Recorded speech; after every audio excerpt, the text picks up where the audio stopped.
when the Messiah comes in the distant future, he's always emerging at the here and now, if you give him a chance, if you give it a process a chance. So here it is happening right now in the stream work. Techayat meitim.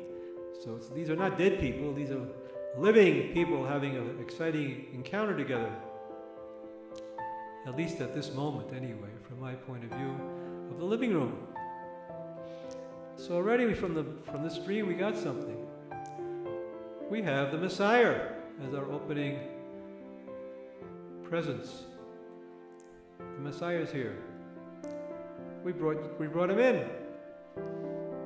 We brought it in. How you doing, Messiah? Welcome to the room. The room. Welcome to our living room, Messiah. And Messiah says, let's see, what can Messiah say? I am the Messiah. Ha. Thanks for bringing me into this room. Thanks for letting me be part of this family encounter. Because you did all this homework and you know what you're doing with this dream work process and the Kabbalah and everything. You know? It says somewhere in the Friday night prayers that fools do not understand this stuff. Chassil lo mevin. A fool will not understand. But a person that has some wisdom can understand what it means when I show up. So thank you for doing your homework, Franklin, and for bringing me into this process. So I say to Messiah, now I'm Franklin, okay? Hello, Messiah. I have no idea what you look like. Well, right now you look like this room. Okay, and there's this,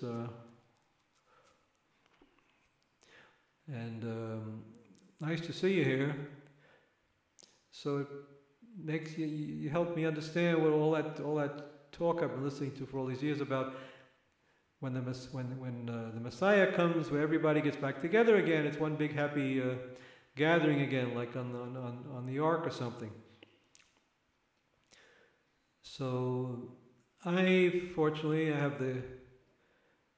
I'm doing this mystical, prophetic function, whatever you want to call it here, for my family, for my immediate people here, and bringing Robert and Mother back, and my father even, he's in the corner. Pop, you're in the corner with your pipe.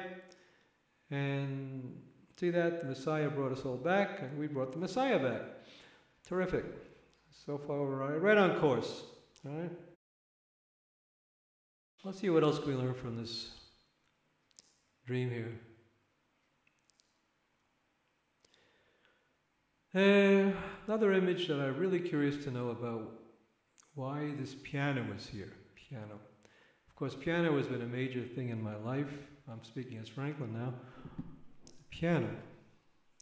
And here's this piano. Before you paint the branch, become the branch. So I'm the piano. I'm a brownish piano, I think. Maybe I don't think I'm a Steinway. I don't think we had the money for a Steinway. Later on I bought a Steinway upright.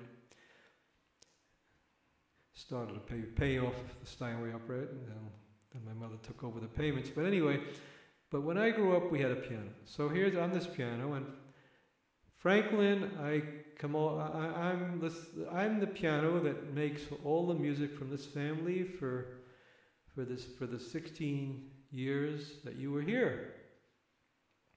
And so for 16 years, I remember I am listening to the tinkling of Mother and singing the Indian love song that she always liked to sing. Yeah, I forgot how it goes. Don't remember how the Indian love song goes. Maybe I'll find a recording, put it in here, I don't know. And she used to sing that, and show songs, and she used to play and sing her heart out like a canary on me, and I'm enjoying the tinkling. It's like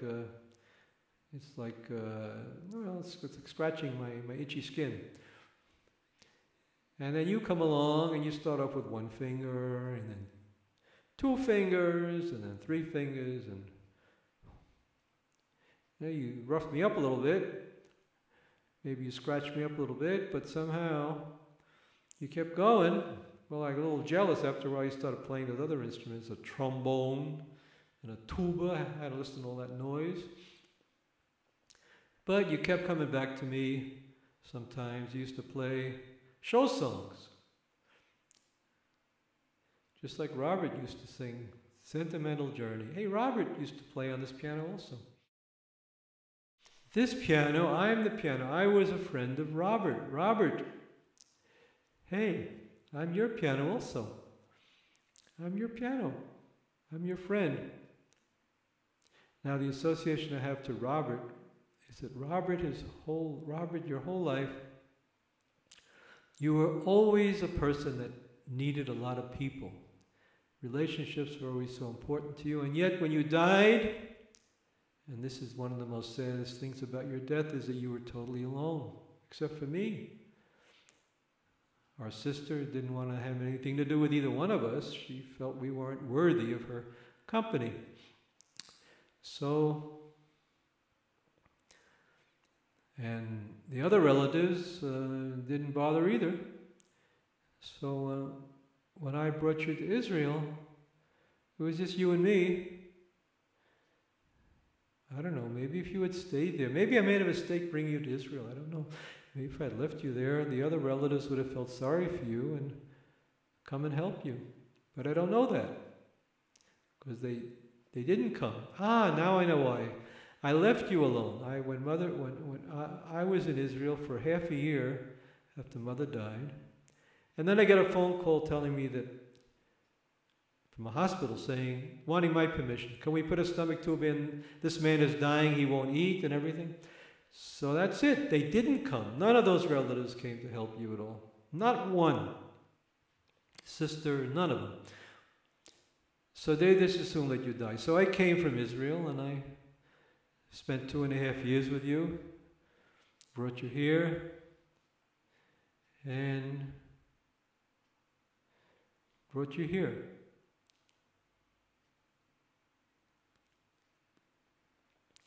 And we're together in Israel for 2.5 years.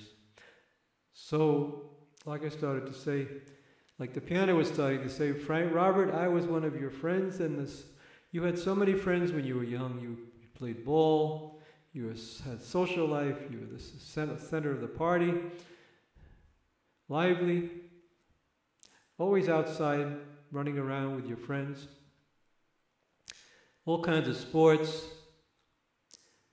And I was part of that scene, Robert. You played on me a little bit. But then, as you got more and more messed up and lost more and more people, you ended up alone except with Franklin. And then in the nursing home, of course I was a different piano then, but there was a piano in the nursing home. And Franklin brought you over to me. Remember, Robert? And he tried to get you to play. And it was so hard for you to get to the piano because you had your wheelchair and your knees wouldn't bend very well, so you couldn't turn and face the piano. That was so sad. But with one hand, a few fingers, I think you played a few notes. I'm not sure. Franklin tried to make you play. I tried to get you to play. And you maybe played a few notes. But you didn't want to play, because by that time, you felt so bad that you had already had some kind of a little stroke and you couldn't do the things you used to do, so your hands didn't work so well. You couldn't button a button. You couldn't write so well. You didn't want to draw anymore because you didn't think you could draw as well.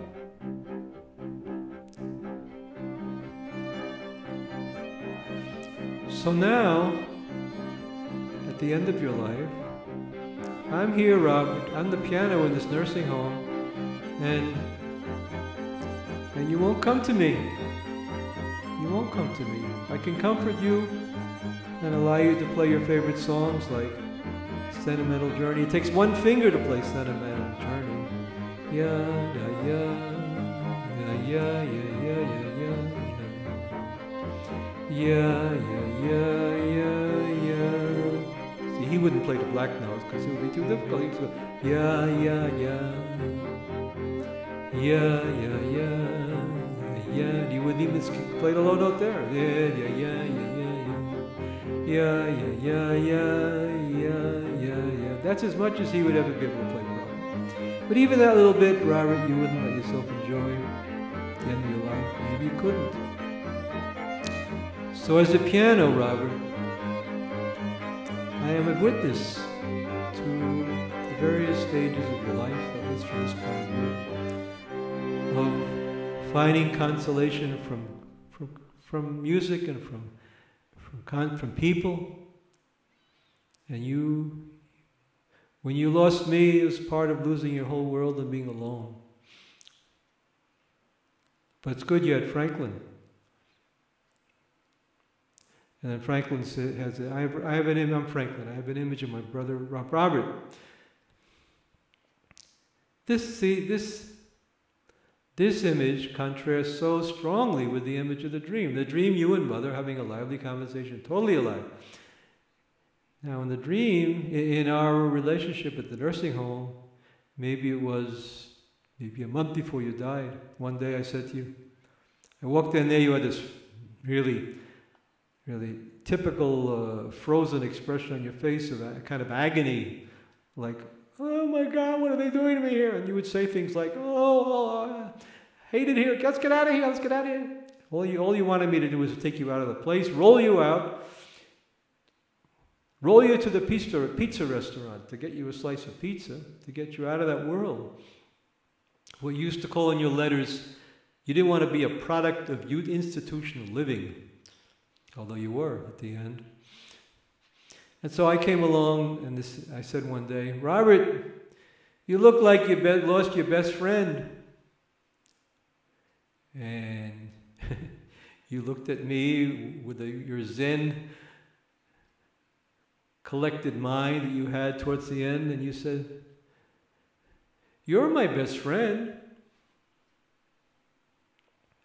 That's the amazing thing. One amazing thing about Robert, about you. You went through hell. Your life had all kinds of crazy drug-addicted moments and years of struggling with addiction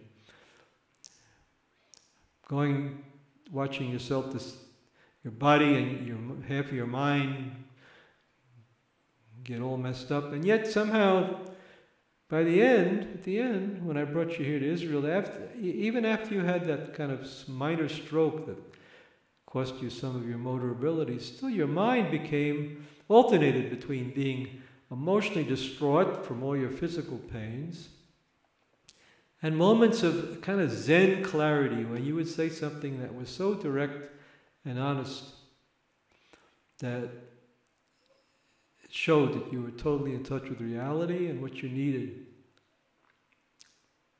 And in seeing everything. If I come along and yesterday I clipped my whiskers a little bit or gave myself a little bit of a haircut without a mirror, just clipping off some of my locks in the back of my head or something, you would right away notice and say to me, you got a haircut.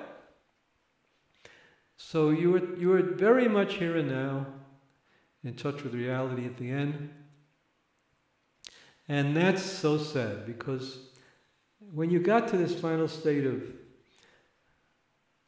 simplicity, after all of the hell you put yourself through with all those drugs and struggles and physical pains for all those years, just when you're at a stage where you alternate between moments of physical struggle and pains and moments of this beautiful clarity of yours, suddenly, for no reason at all, you drop dead.